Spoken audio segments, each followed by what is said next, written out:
The living word ministries Armoor వారు సమర్పించు జీవవాక్కులు.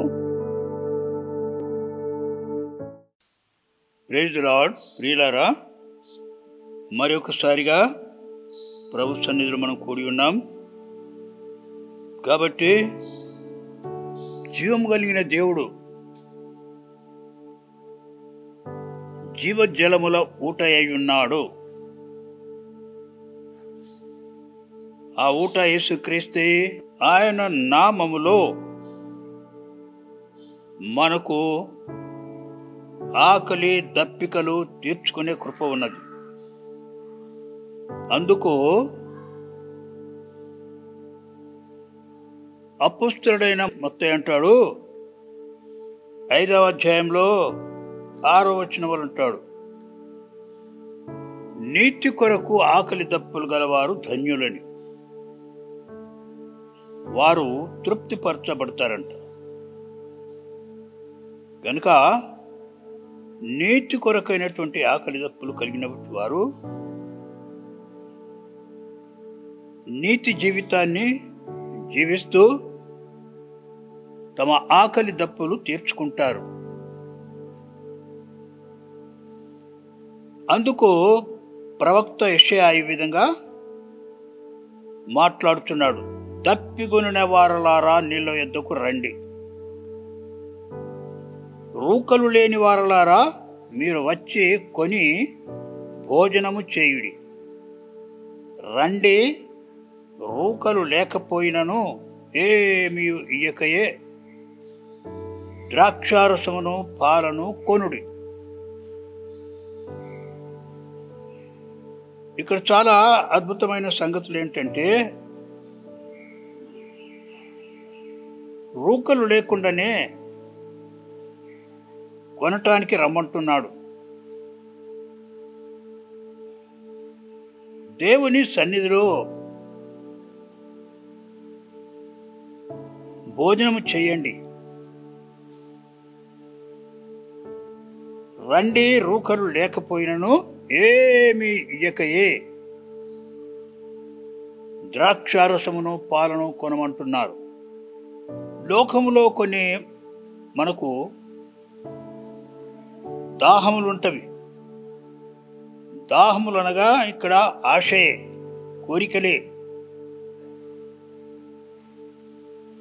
కనుక యేసు ప్రభు సమరయ స్త్రీతో మాట్లాడినప్పుడు, నేనిచ్చు నీళ్లు త్రాగువాడు ఎన్నడూ కూడా దప్పికొనడు. అక్కడ 2 విధములైన నీళ్లు కనబడుతున్నవి. ఒకటి, సమరయ స్త్రీ చేదుకొని తీసుకుని వెళ్ళటానికి వచ్చినటువంటి నీళ్లు.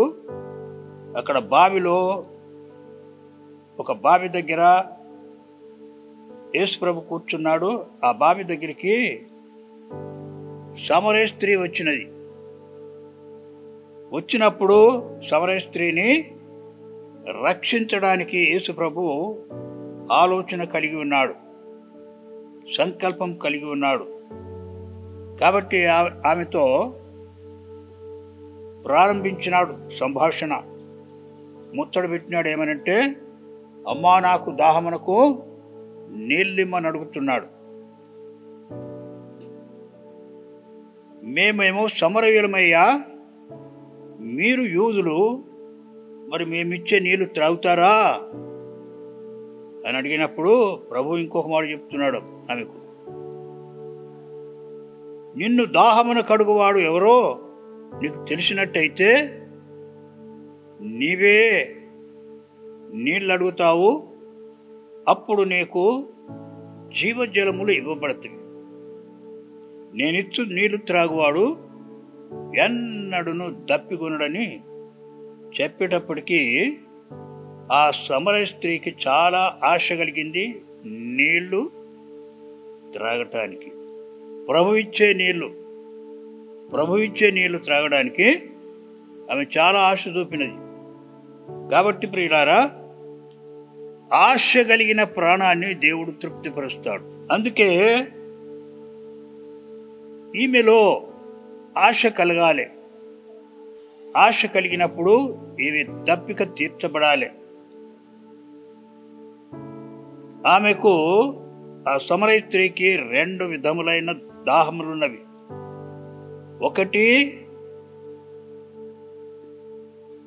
ఈ లోకములో తాను అన్నపానములు భుజించే సమయములు కానీ, ఆయా సమయములు కానీ తనకు దప్పిక కలిగినప్పుడు నీళ్లు త్రాగే దాహం ఉన్నది ఆమెకి. అది అందరికీ కూడా ఉంటుంది.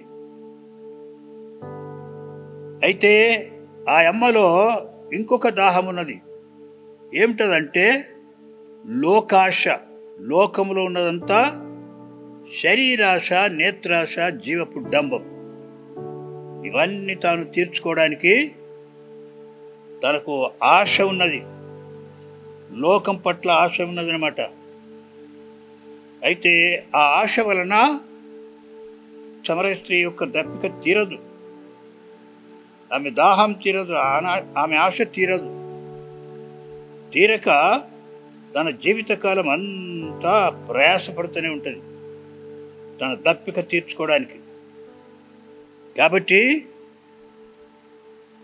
ఈమె దప్పిక తీర్చాలంటే ఈమెలో శరీర సంబంధమైన దాహం ఉన్నది, కానీ ఆత్మ సంబంధమైన దాహం కనుక ఈమె కలిగినట్టయితే అప్పుడు 2 విధములైన ఆశలు తీరిపోతాయి. అందుకని ప్రభు ఆమెతో ఈ విధంగా మాట్లాడి, నేనిచ్చిన నీళ్లు త్రాగువాడు ఎన్నడూ దప్పికొనడు అనేటప్పటికీ ఆమెలో ఆ ఆశ కనబడింది యేసయ్యకు. ఆ నీళ్లు నాకు ఇయ్యు ప్రభువా అని అంటున్నది. నేను ఈ బావి వద్దకు ఇప్పటికీ రాకుండా నాకు ఆ నీళ్లు కావాలి అన్నప్పుడు ఆ సమరయ స్త్రీ ఆశను కనుగొని యేసయ్య ఏం చేసిందంటే, నీకు నేను జీవజలములు ఇస్తాను, కానీ నీ పెనిమిటిని తీసుకొని రావాలని ఆయన అన్నప్పుడు ఆమె తనకు పెనిమిటి లేడు అని ఒప్పుకున్నది. ఎందుకనగా ఆమె వేశ్య.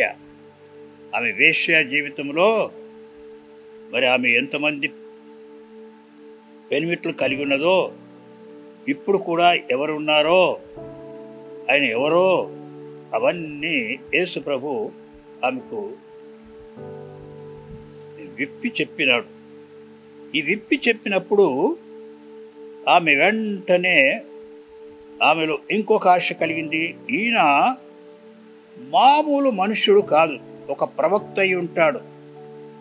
కనుకనే నా జీవితాన్ని ఆయన మాటల్లో చెప్పేస్తున్నాడు అని చెప్పి ఆ వేశ్య అయినటువంటి సమరయ స్త్రీ నిజమొప్పుకున్నది. ఒప్పుకొని నాకు పెనిమిటి లేడు అన్నది.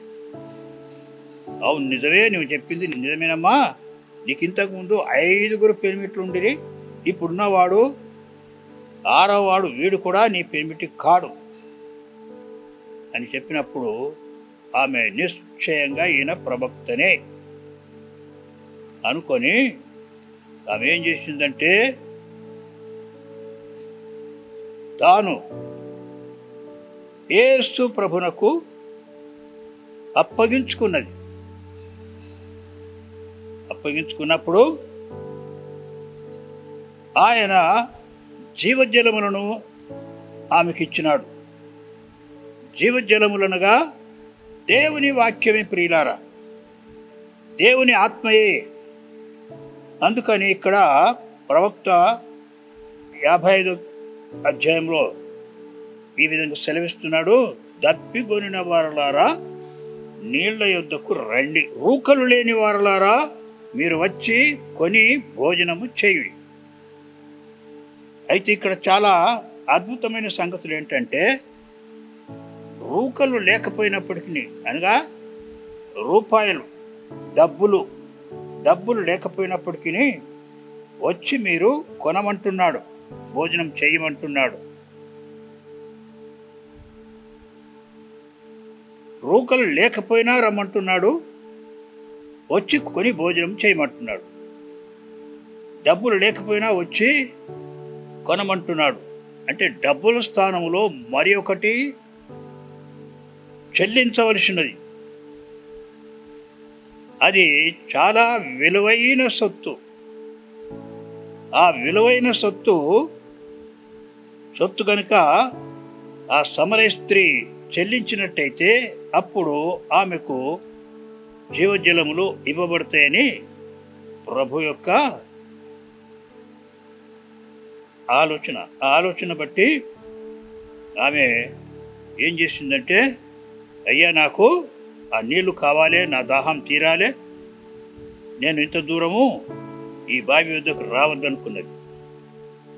అనుకొని ప్రభువునకు ఆమె హృదయం ఇచ్చినది. ఎందుకనగా హృదయము చాలా విలువైనది ప్రియులారా. మానవ జీవితంలో విలువైన సొత్తు. ఆ విలువైన సొత్తును ఆమె ప్రభునకిచ్చినప్పుడు ప్రభు ఆమె యొక్క దాహమును తీర్చినాడు. చూడండి, యెషయా గ్రంథంలోనే 40వ అధ్యాయంలోనే 20వ వచనం చూద్దాం. విలువగల దానిని అర్పింపజాలని నీరసుడు పుచ్చని మ్రాణును ఎన్నుకొనును, ఏర్పరచుకొనును. నీరసుడు ఎవరంటే బలహీనుడు. మనుష్యుడు బలహీనుడు. ఈ బలహీనుడి యొక్క జీవితంలో ఒక విలువైన సొత్తు ఉన్నది. ఆ విలువైన సొత్తే హృదయం. కనుక హృదయమును అర్పింపజాలనేటువంటి బలహీనుడు అన్నమాట. ఆ బలహీనుడు గనుక హృదయముని అర్పించినట్టయితే వాడు నిశ్చయముగా తన దాహమునంతా తీర్చుకోవడానికి జీవజలములు ఆయనకి ఇవ్వబడతాయి. ప్రియులారా, మనుష్యుని యొక్క హృదయము విలువైన సొత్తు. ఆ విలువైన సొత్తును గనుక ప్రభు కర్పించినట్టయితే అప్పుడు వాని ఆశ తీరుతుంది, వాని దాహము తీరుతుంది. కనుకనే ప్రభు ఈ విధంగా చెప్తున్నాడు సామెతల గ్రంథంలో, నా కుమారుడా నీ హృదయం నాకు ఇమ్ము అంటున్నాడు. మానవ హృదయం కనుక దేవునికి అర్పించినట్టయితే మనుష్యుని హృదయంలో ఉన్నటువంటి బలహీనతలన్నీ, మనుష్యుని హృదయంలో ఉన్నటువంటి ఆశలన్నీ తీరిపోతాయి. ఇంకా వాడు ఆశ కలిగి ప్రవర్తించడు. అనగా శరీరాశ, నేత్రాశ, జీవపుడంబం ఇవన్నీ తీరిపోతాయి అన్నమాట. మనుష్యునికి ఈ ఆశలన్నీ తొలగిపోతాయి. తొలగినప్పుడు తాను ఆత్మీయ దాహమును మాత్రమే కలిగి ఉంటాడు. ఆ ఆత్మీయ దాహమే మరి హృదయ కోరిక. ఎందుకనగా దేవుడు ఎప్పుడైతే మనుష్యుడు తన హృదయాన్ని దేవునికి అర్పిస్తాడో అప్పుడు ఆయన దాన్ని నూతన హృదయం, నూతన స్వభావంగా మార్చేస్తాడు. దాన్ని నూతన పరుస్తాడు. ప్రియులారా, నూతన పరిచినటువంటి హృదయం, నూతన పరచబడిన హృదయము ఈ లోక ఆశలన్నిటినీ లెక్క చెయ్యదు. ఎందుకనగా ఆ దాహము తీరిపోయినది. దేవునికి ఇవ్వటంతో, తన హృదయాన్ని దేవునికి అర్పించడంతో, ఆ విలువైన హృదయము దేవునికి అర్పించడం వల్ల ఆమెనే కాదు, మనుషులు ఎవరైనా సరే చాలా విలువ చెల్లించిన వాళ్ళు అవుతున్నారు. ఆ విలువకు దేవుడిచ్చే వెల, వస్తువు ఏంటంటే, సొత్తు ఏమిటంటే దేవుని సన్నిధి, దేవుని ఆత్మ, దేవుని సహవాసం. ఈ విధంగా మనుష్యులు దేవుని సహవాసంలో తమ విలువైన హృదయాన్ని అర్పించినప్పుడు ఆ విలువైన హృదయానికి కావలసిన వెల చెల్లించబడుతుంది.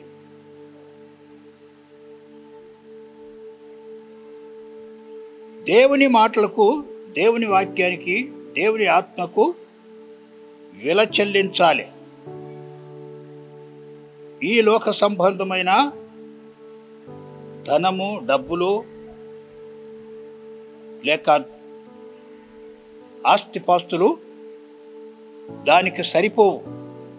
దానికి సరిపోయింది ఒకటే మానవ హృదయం. అది చాలా విలువగలది. ఆ విలువగలదాన్ని చెల్లించలేనటువంటి వాడు విగ్రహమును చేసుకుంటాడు, విగ్రహమును స్థాపించుకుంటాడు, దాన్ని పూజించాలనుకుంటాడు, దాని వలన తన యొక్క కోరికలు తీర్చుకోవాలనుకుంటాడు. ఇదంతా మానవ బలహీనత. ఆ మానవ బలహీనతలో దేవుని విలువైన మాటలు దొరకవు, పొందలేరు.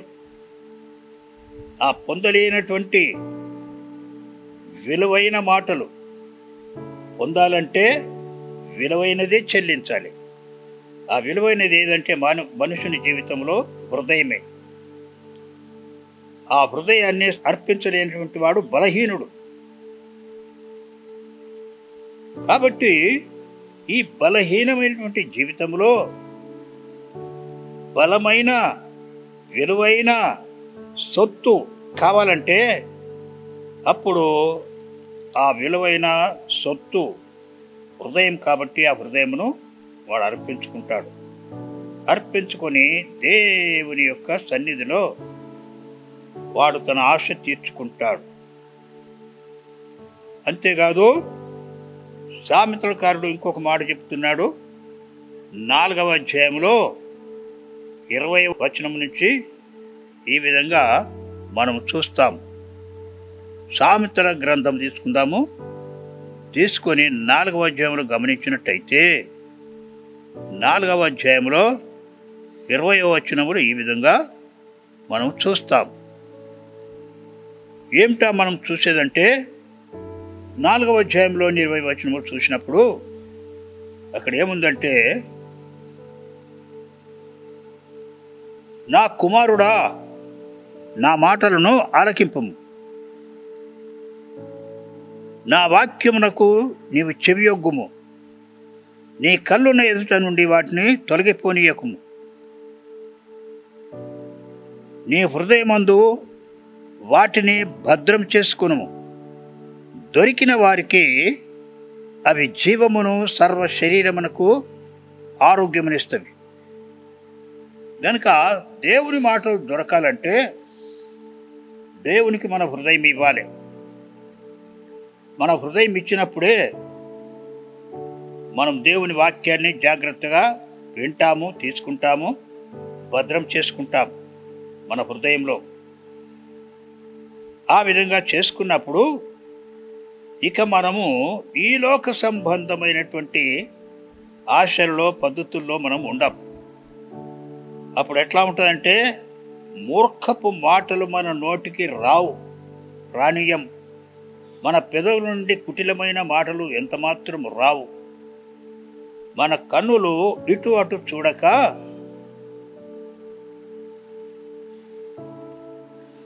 కనురెప్పలు ముందట సూటిగా చూస్తవి. చూసినప్పుడు నీవు నడవలసిన మార్గమంతా నీవు చక్కగా చూస్తావు, ధారాళంగా చూసి అప్పుడు నీ మార్గములన్నిటిలో నీవు స్థిరపడతావు. నీవు కుడికైనను ఎడమకైనను తొట్టిల్లకుండా నీ పాదములను కీడుకు దూరంగా చేసుకుంటావు. కాబట్టే నా కుమారుడా,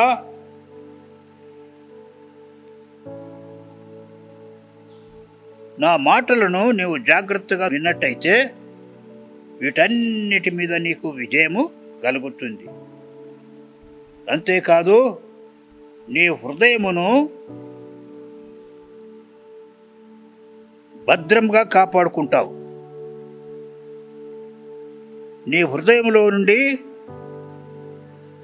దేవుని వాక్యము నీ నోటి ద్వారా వెల్లడి అవుతుంది. దేవుని వాక్యమే జీవజలములు కాబట్టి నీ నోట నుండి జీవపు ఊట, జీవపు మాటలు వస్తవి. నువ్వు ఏమి పలికినా చెడ్డవేమి పలకకుండా, కపటమైనవేమి చెప్పకుండా మంచి మాటలు, జీవపు మాటలు నీ హృదయములో నుండి ప్రవహిస్తవి. అవి మన హృదయమును, మన జీవితాన్ని అంతకంతకు నూతనపరచి ప్రతి విధమైన కీడు నుంచి మనల్ని తప్పిస్తుంది. కాబట్టే ప్రియులారా, మన ఆత్మీయ జీవితంలో మనకు ఆత్మ సంబంధమైన జలములు చాలా ముఖ్యమైనవి. ఆ జలముల చేత మనము మన నోటి మాటలను చక్కగా పలుకుతాము. విలువైన మాటలే, శ్రేష్టమైన మాటలే, నీతిగల మాటలే మనం పలుకుట వలన మనలను మనము పవిత్రపరచుకుంటాం. పవిత్రపరచుకొని మన యొక్క జీవితానికి దేవుని కృపను ఆధారం చేసుకుంటాం. అందుకే కృప కొరకు వేడువారిలో నేను ఆనందించే దేవుడని అంటున్నాడు. ఎంతగా మనం కృప కొరకు వేడుకుంటే దేవుడు అంతగా సంతోషించి తన కృపను సమృద్ధిగా మనకు అనుగ్రహిస్తాడు. కృప వెంబడి కృప, కృప వెంబడి కృప ఆయన దయచేస్తూనే ఉంటాడు. అప్పుడు మనము విస్తారమైన కృపను పొందిన వారమై, విస్తారమైనటువంటి ప్రేమ, వాత్సల్యతలు, కరుణ, కటాక్షములు కలిగిన వారమై విస్తారమైన మేలులతో నింపబడతాం. కనుకనే మన హృదయాన్ని ప్రభువునికి ఇవ్వాలి. మన హృదయాన్ని ప్రభుకిచ్చి ఆ హృదయములో దేవుని మాటల్ని మనం తీసుకోవాలి. ఎందుకనగా ఆయన నీ హృదయాన్ని దేవునికి ఇచ్చినప్పుడు దాన్ని నూతన పరుస్తాడు. అది నూతన హృదయం అవుతుంది. ఆ నూతన హృదయంలో దేవుని మాటలు, దేవుని ఆత్మ, దేవుని కృపను నీవు నింపుకుంటావు. నింపుకుంట వలన నీవు సమృద్ధి అయిన కృపను పొందిన వాడవుతావు. ఈ సమృద్ధి అయినటువంటి కృపను పొందినటువంటి వారే జీవపు ఊటలు కలిగి ఉంటారు. నీ నోట నుండి జీవపు మాటలు బయలుదేరుతవి.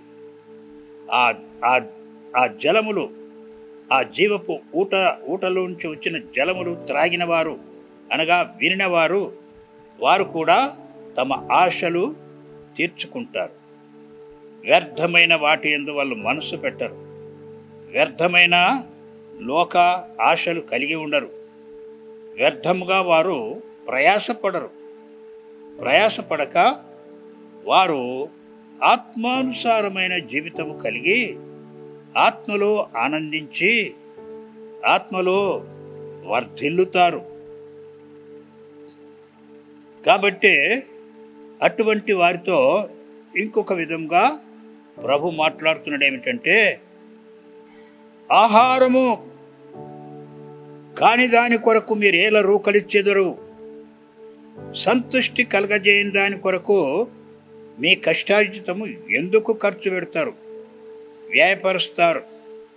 నా మాటలు జాగ్రత్తగా ఆలకించి మంచి పదార్థము భుజించుడి. ఈ సమయములో, ఈ వర్తమానమునకు